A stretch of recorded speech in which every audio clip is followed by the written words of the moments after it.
Sugatan ng dalawang rider matapos magkabanggaan ang kanilang motorsiklo sa bahagi ng Commonwealth Avenue. Damay rin sa aksidente ang isang van.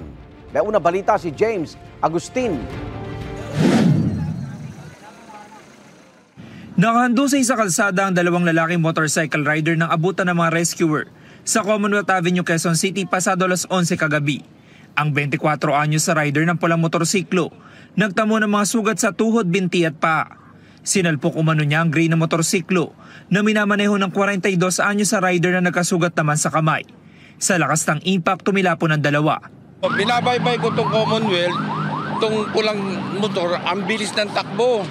Binangga niya yung kulay gray na motor. Ngayon yung sakay ng kulay gray na motor, tumilapon, tumama doon sa close van. Wasak ang harapang bahagi ng pulang motorsiklo. Ang close van naman na nadamay sa aksidente.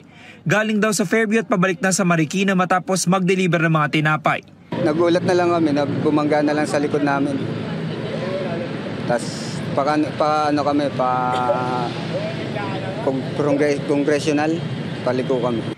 Isinugod sa ospital ang mga nasugatang rider na hindi na nakuna ng pahayag.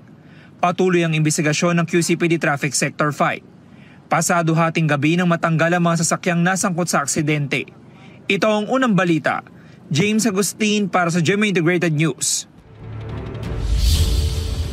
Igan, mauna ka sa mga balita, mag-subscribe na sa GMA Integrated News sa YouTube para sa iba't ibang ulat sa ating bansa.